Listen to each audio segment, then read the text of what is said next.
This segment of Naperville Sports Weekly is brought to you by the Daily Herald.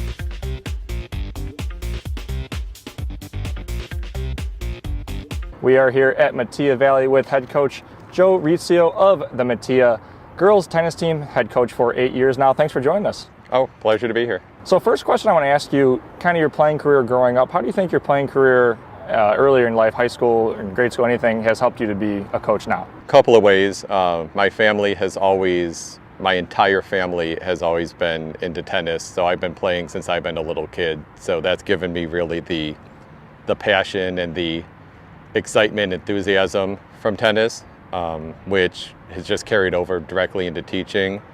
And then I did play when I went to Schaumburg High School, I played there, and so I'm familiar with singles, doubles, the state tournament, all of that. So both of those have helped me out. In the state tournament, going back towards Schaumburg, where you're from, yes. You have Taylor Goldman, a freshman, going to stay along with Michelle and Stacy. How can you explain how Taylor's development as a freshman? Have you noticed a lot from the beginning of the year to the end of the year? Absolutely, yeah. Taylor has gotten a lot more competitive. She can hang with or even win matches that she wouldn't have won at the beginning of the year. Her serve has improved quite a bit, and that's become a weapon for her.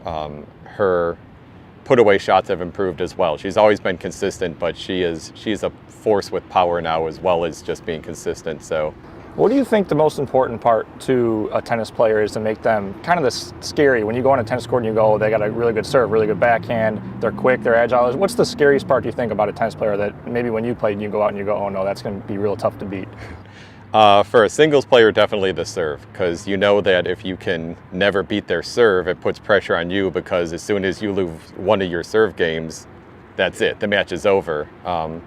For a doubles team, I would say a good serve, but also their ability at the net, which I think that's one of the things Michelle and Stacy do really well, is they're good volleyers. They put their volleys away really well. That's probably the most intimidating thing they do. So now tennis, a little bit kind of like golf in the sense that when they're in their match, there's not as much coaching that can be done in other sports like baseball, basketball, baseball, basketball, football. I play golf, so I know the coach during the tournament doesn't really have much. How do you approach the in-match scenarios as a coach? To be honest, most of it is done beforehand. It's done during practices because there's not a lot I can do. And in fact, even during practice, we'll teach the girls how to coach themselves.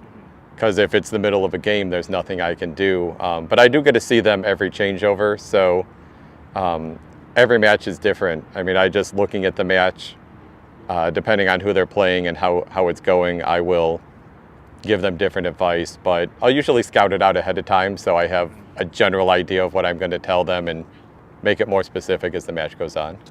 Now, a day-to-day practice, it's obviously different now. Only 3 or 4 here today, right, because going to state. But a day-to-day practice, middle of the season, beginning of the season, what's that kind of like? Well, our practices are really 3 parts. The first part is not the most popular. We condition.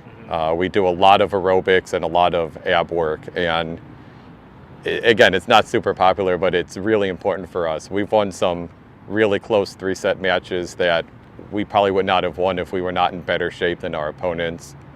The middle of the match, we will work on specific skills.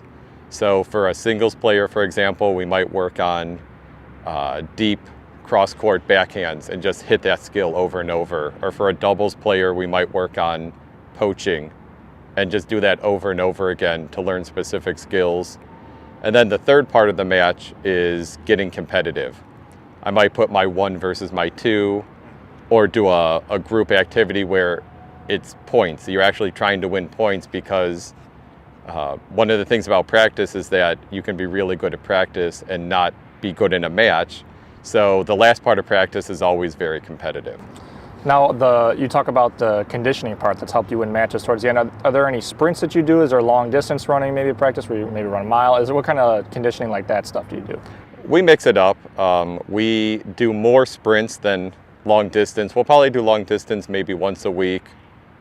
We will do just sprints back and forth. We will do like a 3-court sprint, for example, where you do the 3 courts and you sprint to every single line along the way. And because tennis is a short burst activity, so that's more what you would want to do. But no matter what we do with conditioning, we do either planks or sit-ups every day to work on our core. So, who's your favorite tennis player and why? Ever. Could be of all time. oh boy. I would have to say Novak Djokovic, just because I'm obviously not as good as him, but I've based my game on him. He has a good serve, good backhand, good forehand, good volleys. He is very calm throughout the course of the match. He never lets what his opponents do really get to him, and he's got the most beautiful game of all time. A close second would be Bjorn Borg, because he was completely even keel, and actually that relates to this season, because one of the best things that Taylor has going for her is that she is completely calm, never gets upset, never has negative energy during a match. So she reminds me a lot of Borg in that sense. You talk about being calm and just like that. How big is mental game, do you think, in tennis? Oh, it's huge. Oftentimes between conditioning and then mental game, the person with the better tennis skills will not actually win the match. That's interesting, yeah. Toward the end of the match, you start to wear out and your shots are not as good. And then some people, once they get upset, their game just goes in the toilet. And I think that's another thing. We are a very calm, very even-keeled team. And a lot of matches we've won third set, that's actually been a big advantage for us. You see some of the pros on TV breaking rackets in between games and stuff. Yes. Now, what's your favorite tennis memory? It could be you playing, it could be watching somewhere. I see you wearing Roland Garros hat, anything. What's your favorite tennis memory ever? For me personally, it's going to Roland Garros and being able to tour the grounds. That was amazing, and seeing Wimbledon, seeing those two spots was amazing. As far as being a coach, I would say it was this year. Taylor was playing her last sectionals match, her qualifying match, and she had to wait for a long pigtail, and then there was a long delay, and by the time she ended up finishing the match, it was almost 8:30 at night. And the entire sectional team was there, and we were huddled in blankets, and it was cold and dark, and she was the only one on the courts, but the team really supported her. I think that's one of the best things Metea does, is we are fantastic teammates to each other, and it was a close match. She won, I think, 6-3 in the third set, and I really think that us being there that late, that cold, supporting her really might have given her a little boost when she really needed it. So that, I even asked Michelle what was better. I said, you winning sectionals or you helping Taylor, supporting her, and Michelle said without a doubt supporting Taylor was the best moment for her. So that's probably the moment I'm the most proud of. And you mentioned Michelle and Stacy winning sectionals. What was that like, having them win the first one in school history, sectional title?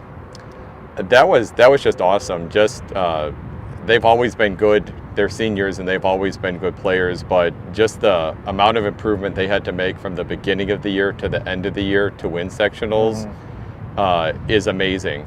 Those specific skills that I mentioned that they've worked on, it was awesome, the improvement they made. And having to go through Naperville North, Naperville Central, and Waubonsie on the way to winning sectionals, knocking off 3 really good tennis programs, that was absolutely awesome. And then to be the first ever to do it, it was completely awesome. And yeah, you don't have a very easy sectional to get through here, No. Obviously, all the Naperville schools and everyone else, just a lot of competition in the area.